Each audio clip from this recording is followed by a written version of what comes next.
Assalamualaikum warahmatullahi wabarakatuh. Perkenalkan nama saya Riki Kurniawan. Di sini saya akan menjelaskan tentang fikih munakahat. Nah, apa sih fikih munakahat itu?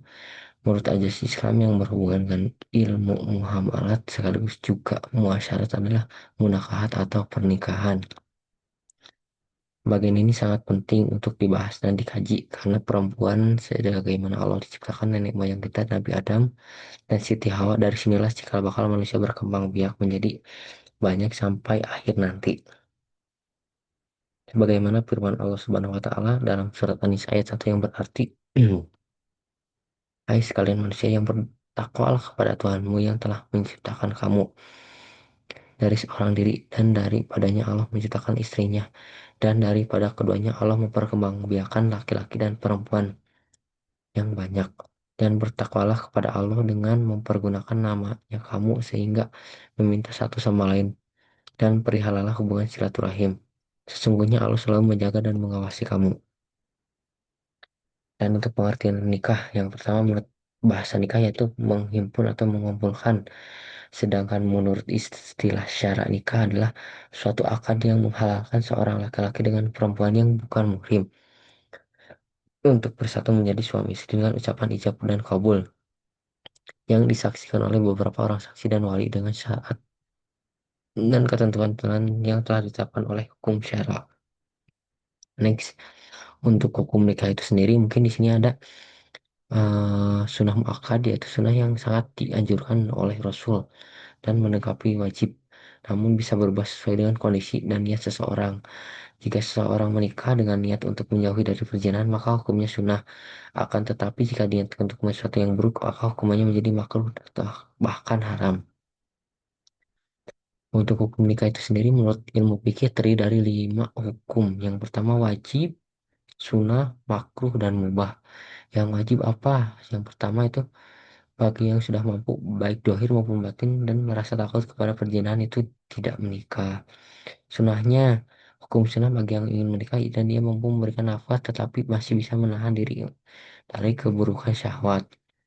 Yang makruh yaitu bagi yang tidak mampu memberikan nafkah kepada istrinya, maka lebih baik menahan diri untuk menikah. Yang mubah, mubah hukumnya berlaku bagi yang tidak terdesak oleh hal-hal yang mengharuskan segera menikah atau mengharamkannya. Maksudnya boleh dilakukan atau tidak tergantung dari kondisi yang bersangkutan. Rukun nikah yang pertama adanya mempelai dan calon pengantin laki-laki. Yang kedua adanya calon mempelai wanita. Yang ketiga adanya wali pernikahan dan wanita dan pihak wanita. Selanjutnya adanya dua orang saksi, kemudian adanya ijab dan kabul atau serah terima dari wali dan mempelai laki-laki. Syaratnya, yang pertama di sini harus beragama Islam. Mungkin yang kedua, lelaki yang tertentu bukan lelaki mahram dengan calon istri mengetahui wali yang sebenarnya bagi akad nikah tersebut, bukan dalam ihram haji atau umroh, kemudian dengan kerelaan sendiri dan bukan paksaan, tidak mempunyai 4 orang istri yang sah dalam satu masa, kemudian mengetahui bahwa perempuan yang hendak dikawini adalah sudah dijadikan istri.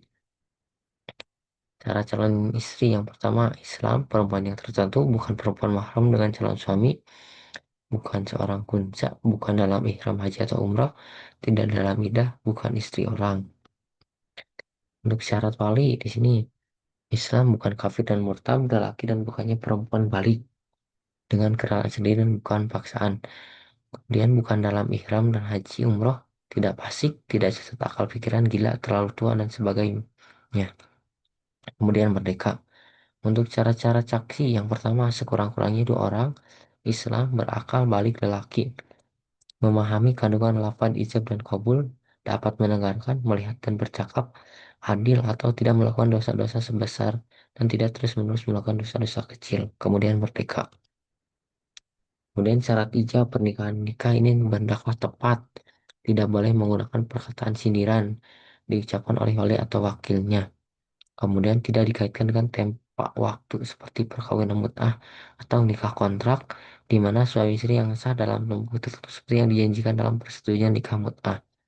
Tidak secara taklif atau tidak sebutan persyaratan sewaktu ijab kabul dilafadzkan.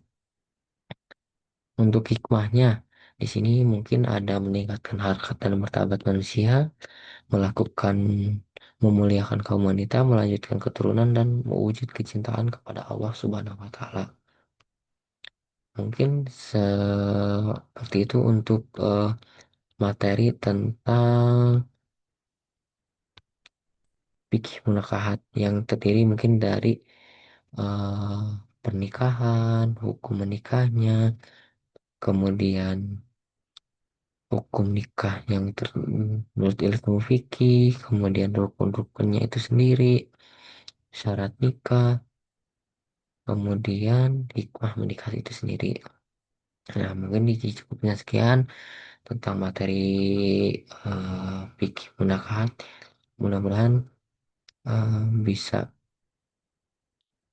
menjadi salah satu gambaran atau syarat-syarat tentang fikih menikah itu ada beberapa syarat dan hikmahnya itu sendiri. Mungkin ini cukup sekian. Terima kasih. Wassalamualaikum warahmatullahi taala wabarakatuh.